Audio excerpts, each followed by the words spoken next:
Thank you and welcome to the show. I'm your host, Jon Blok, and we've got the dopest guest for you today. Mr. Malik Stout, the host of On the Bloc Chain show, will be here in the building. Yes, very cool, right? Yeah, you're going to love the combo. Okay, so in the past, we've talked about a few three-letter words on this show like SEC and FTX, but now there's a two-letter word we just have to talk about. This two-letter word is on track to change music, art, and culture in ways that we can't even predict.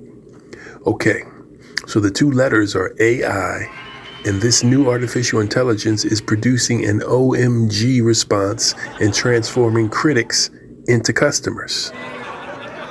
We'll keep an eye on this new two-letter word and see how the story unfolds. As for me, I'm old school. I like the two-letter word we've always used to transform crowds of people. Somebody say ho. yeah, that's right. Now on with the show. Welcome to ROK the BLOK. I'm your host, Jon Blok, and today's special guest is Malik Stout, host and founder of On the Bloc Chain show. Malik, what's up? How you doing? Yo, what up, my brother? How you feeling, baby? Everything blessed? Oh, man, definitely feeling blessed. Thank you for making time and chatting us today on the show, man. Appreciate you being here. Nah, man, appreciate you always, man. Everything is blessed. Man, it's my pleasure, man. Just here to support, you know what I mean, and show the love, man. All right. So let's dive in first. So let's talk about the origins, your crypto origins. What's your origin story? How'd you hear about this thing, and how'd you feel about it once you heard about it? Oh man, I heard about crypto back in like 2017 from a couple of my buddies in the music industry, and it was just, everybody kind of was sleeping on it, to be honest with you. I can't lie, including myself. You know what I mean? But I took a chance on it. Invested some money in the early stages. Well, it wasn't early, but 2017 years. And I started making a couple of flips. Started seeing how I could navigate through the game. And I obviously took a couple of L's, of course. Like, you know what I'm saying? Like, hey guys, man, listen, man, until y'all take some L's in this, man, you're not really in it, man. Like, I'm gonna tell you that too, man. Like, because if it's you in this and it's just going smooth and correct and there's nothing going wrong, then you're gonna have a rude awakening, you know what I mean? Like, but yeah, man, so that just led to me getting into the crypto and just seeing the aspect of it, like hopping into it, like allowed me to see the importance the importance of it, and then just the difference that it brought to the game as far as us dealing with cash, just the cash game, the credit game. So I started to dive into it a little bit, get my feet wet, and get my portfolio up, you know what I mean? All right, excellent. So let's talk about your show, On the Bloc Chain show. When did you come up with this idea, and when did it hit you that you felt, you need to put this out there, this is important? So 6 months ago, man, 6 months ago, one of my guys, actually another one of my guys that was my clients in the music industry, that kind of introduced me to NFTs in general, like 3-4 years ago. He seen I was so into it and like how passionate I was about it. I guess I kind of was like, looking back now, I guess I was kind of like the hood advocate for NFTs. You know what I'm saying? Like, I was the guy telling everybody, like, yo, bro, get your collection up. Like, this is what you want to do. This is where you want to be headed towards. So I guguess, looking back, I didn't even realize I was doing it. But yeah, looking back, I guess that's how it came into play. And, so then I guess this was like 3-4 years ago. I was just, I was promoting it, telling everybody, I was trying to really get the people in the culture, people in the community, people that, under marginalized communities that really wasn't aware and really wasn't getting the access that I was getting to this. You know what I mean? I was trying to, provide the access and the knowledge back to them. So like from that, one of my guys like, yo, fuck, you should do a podcast, and I was like, honestly, I was like, I don't know. Like, I wasn't like a big podcaster guy because I was just so much on the other side of music as far as like, being with the artists, having them in the clubs, having them in the studios, like, having them on the road, touring and different shit. So that was kind of my take on it, and but then I was like, fuck it, man, let me just do it. Let me just, take a stab at it. And I was just doing it as like, I ain't gonna say as a hobby, but I was kind of really doing it I was doing it because I was passionate about it, honestly. Like, I wasn't doing like, oh, this is my job, this is what I'm doing, this is the next thing. I didn't, I'm just like, yo, fuck it, this is what I'm about. let me spread the knowledge. Let me spread my word or whatever I'm on. You know what I mean? And people just started, taking to it, and started resonating with people. And there's like, oh nah, like this is content like we need. We got to put it out. It's for the culture because of course we are the culture. And yeah, man, our main thing is to educate and entertain. All right, that's dope. So, you are usually the interviewer, but now you're being interviewed, which is pretty dope. What value, do you see for the community in having these kind of dialogues? Yeah, it's needed, man. First of all, like we always gonna need, when I say we, I'm talking about people of culture, ethnicities, different minorities, all minorities, all ethnicities, you know what I'm saying? Because it's just all about diversity. So it's like, I see it as just, the culture and the people needing a voice, culture and the people needing a source, a viable source that they can trust and believe and, feel secure with, you know what I mean? So it wasn't until after I started it that's the that's the take that's how it was coming back to us. That's the feedback we was getting. So, we just said, fuck it, let's take it and run with it, man, because, the people in the culture need a voice, and this is what we're here for. We not money driven. There's a mission for us. We had to, like I said, to educate, entertain, give the access back to the people, and then have them come up with have them, be able to build their futures. With more leverage right now in this time and era that we had. Yeah, no, that's really great, important work that you're doing. And I know that, your show's going out to people all over, right? So, you're even, even in reaching, having an audience even inside prisons and things. So, tell me about that. Oh shit, yeah, man. I take your orders from the other spectrum, man. It's like, we, like you said, it's global, you know what I mean? So in the music industry, we have to be like, yo, viral. But, now it's like global. Like, and obviously, don't get me wrong, hip hop is always global, but it was about just being viral and just catching that viral moment, you know what I mean? But now Web3, we stepped it up a notch, you know what I mean? That's what we do. We make motherfuckers upgrade their shit, So it's like, now it's like, okay, we taking it from being viral to being global. And being global is having a global impact, you know what I'm saying? Impacting people globally, helping people globally, or shifting and changing people's life globally, you know what I'm saying? Or shit, like I say on the show every day, just putting a smile on somebody's face other than yours, you know what I'm saying? Wherever they at in the world, So this is like a different, it's a different era, but it's a different mentality, you know what I mean? Like we transform people not just to Web3 platform, but Web3 mentality, man, because Web2 thinkers, man, shit, they don't get along with me. You know what I'm saying?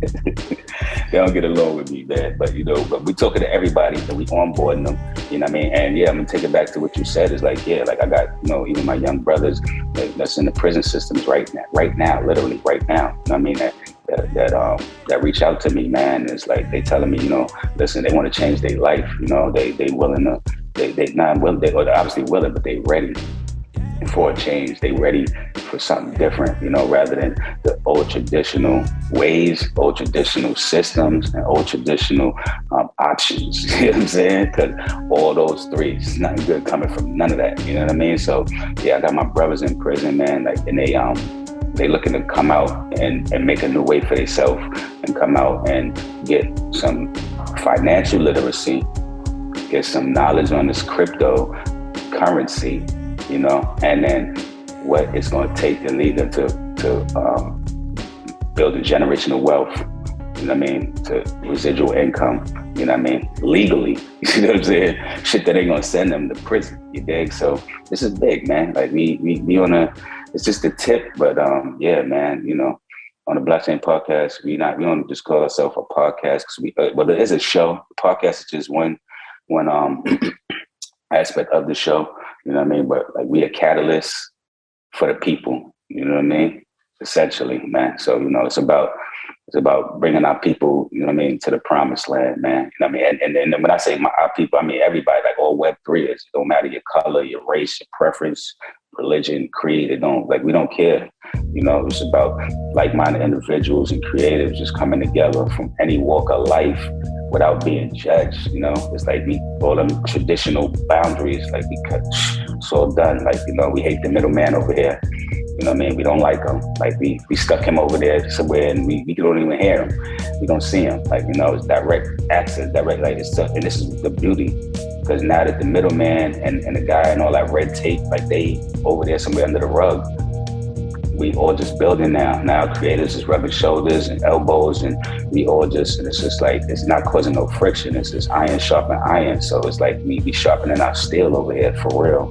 You know what I mean? To be better individuals and then come together and be better collective. I love your mission that you're on with this. Now, like when I think about crypto culture, it reminds me of hip hop. You know, that's it really does. Think about the early days of hip hop, how people just came together. They used the materials that were available, they were innovating, and they were like rebels in their own lane. I mean, so do you see that similarity between crypto and hip hop, and do you embrace it in that kind of way? Oh yeah, man. That's what's going on, bro. That's what I'm doing. You know, that's why it's such a seamless transition for me. You know, it's like I'm not doing nothing that I wasn't ever doing before. You know, I'm just doing it in a different space. I'm doing it in a digital era and in a digital platform. You know, in a digital space. So it's like it's the same thing, man. Same concept. You know what I mean? Same philosophies, man. Which was why everybody I interview, they say the same thing. You know, for a lot of the people, most people that's in this space, it was really a seamless transition from whatever they was doing in the traditional world, bring them into this digital world, you know? And so you just got to apply whatever it is, you know, your skills, your talents, and then figure out how it makes sense over here, you know? So, yeah, man, I think sky's the limit, bro. I say that all the time, like sky's damn sure the limit. And whatever we could, plan and project out there, like we could really make it possible now with blockchain, you know, Web3. So so it's about taking full advantage of it and getting on the ground floor of it now. Because like, even 2017 and Bitcoin, like essentially I was early, but I was late. You know what I mean? Because I got like the early moments like right. So it's like now it's like us getting in on that real ground floor back then. So why wouldn't we take advantage of it now? Like, you know what I mean? Yeah, this is true. So what's the best way for people to follow, get in contact with you, to, you know, tune into what you have going on? Oh yeah, y'all can check us out all day, every day On the Bloc Chain. So that's ONBLOCCHAIN On the Bloc Chain. And that's on every platform, Twitter, LinkedIn, Instagram, on YouTube, Twitter, TikTok, everything on the blockchain.com. That's our website. Check us out, tap in with us. And man, if you're trying to get interviewed, hit us up. If you're trying to learn something, hit us up. If you want a little bit of fun with your education, hit us up. You know, like we touching all topics, you know, financial literacy, cryptocurrency, Web3, NFTs, blockchain. Listen, man, sky's the limit, man. So no matter whether you in fashion, you in film, you're an artist, you in music, it doesn't matter, man. Like if you bake cookies, you know, we dealing with people right now that like my homegirl, she brought back the clay invention, clay creations, bro. Do you remember this, bro? She brought it all the way the fuck back to the Gumby days, bro. I know a lot of motherfuckers is young on here. Y'all gotta go Google who the fuck Gumby is. But especially if y'all other culture. See, this is the one thing too. Let me just give people just a little On the Blockchain educational hip hop lesson. Y'all gotta do your research, man. I say it so you gotta do your research, but you gotta do homework though, okay? So it's like, it don't matter your age, man. It does not matter your age, man. When LeBron and when Kobe and Jordan, all the greats, they get into the game, not even the league yet, they get into the game, they gotta study, they gotta do homework. Who came before them, the legends, who paved the way. Y'all guys and girls, y'all gotta start doing this in this new era, man, because that's part of the disconnect, okay? It shouldn't be, oh, I don't notice he's not from my era. That does not matter. If they from the culture and they from the same industry that you are in, you should know it. You know what I mean? And it's not nobody else's fault you don't know it but yours. So like, yeah, do your due diligence and do your research, but most of all, do your homework, people, so that when you get in the game, you prepared. You know what I mean? And that's like preparation is key. I can't say that any better. We're helping to curate 2 events in Nigeria. In Africa next month. One being in Lagos, Nigeria. The other one being in Botswana. You know, in Botswana, we're helping Black filmmakers in Africa. You know, get funding through the blockchain, guys. Come on, guys in Africa and Botswana getting on this shit. Y'all better get up on this. Y'all better get up on this technology, you know. And then we're doing a Afrobeats event in Lagos, Nigeria, you know, where we got like some of the top Afrobeats artists from Nigeria, from Africa, as a whole. And and we're bringing everybody together and introducing them to blockchain and Web3, man. This is what's going on right now. Hit us up, man. We appreciate you guys, man. And brother, man, like, I appreciate your time and you even having me on the show, man. Absolutely. I appreciate you, Malik, sharing all the news. Everybody definitely check them out. And once again, I know you're a busy man. I appreciate you making time to chat with us, Malik. Yes, sir. Yes, sir. Anytime, man. Lowkey Giant.